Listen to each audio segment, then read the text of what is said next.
আলাইকুম আপুরা। হান্ডিয়ানের লিপস্টিকগুলো কিন্তু বরাবরই হচ্ছে খুবই জোস থাকে। এক একটা প্যাকেজিং, এক একটা লিপস্টিক, এক একটা কালার এত সুন্দর। প্রতিটা লিপস্টিক হান্ডিয়ান ব্র্যান্ডের যতগুলো প্রোডাক্ট আছে সবগুলো তো ভালোই, এর মধ্যে হচ্ছে লিপস্টিকগুলো হচ্ছে পার্সোনালভাবে সব আপুদের পছন্দ। যেমন হচ্ছে এই 8 পিসের লিপস্টিকগুলো খুবই সুন্দর, যেটা হচ্ছে ঠোঁটে দিলে একদম ঠোঁটে এত সুন্দরভাবে মিশে থাকে।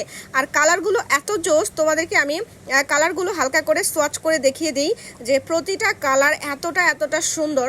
তো যেসব আপুরা লিপস্টিক খুব পছন্দ করো তারা কিন্তু এই লিপস্টিকগুলো নিয়ে রেখে দিতে পারো। আর এই লিপস্টিকটা কিন্তু এত সুন্দর একটা বক্সে প্যাকেজিং করা অবস্থায়, আর এত সুন্দর সোয়াচ, এত সুন্দর কালার, মানে হচ্ছে কি বলবো, যতই বলবো হচ্ছে এই লিপস্টিকগুলো সম্পর্কে কম হয়ে যাবে। তো এইটা হচ্ছে যদি তোমরা অর্ডার করতে চাও তাহলে হচ্ছে ক্যাপশনে দেওয়া ইমো হোয়াটসঅ্যাপ নাম্বারে অথবা হচ্ছে আমাদের পেজে তোমরা ইনবক্স করতে পারো। আর কালারগুলো জাস্ট দেখো, প্রতিটা কালার কতটা সুন্দর, লাইট ডার্ক থেকে শুরু করে মানে সব ধরনের কালার আছে। আর নুট কালারগুলো কিন্তু খুবই সুন্দর। আর প্রতিটা কালার মানে কোনটা রেখে কোনটা ইউজ করবে, বক্সটা নিলে তোমরা হচ্ছে নুট এবং ডার্ক সবগুলো কালারই অ্যাভেলেবেল পেয়ে যাবে। তাই অর্ডার করতে এখনই ইনবক্স করে ফেলো, স্টক আউট হওয়ার আগেই।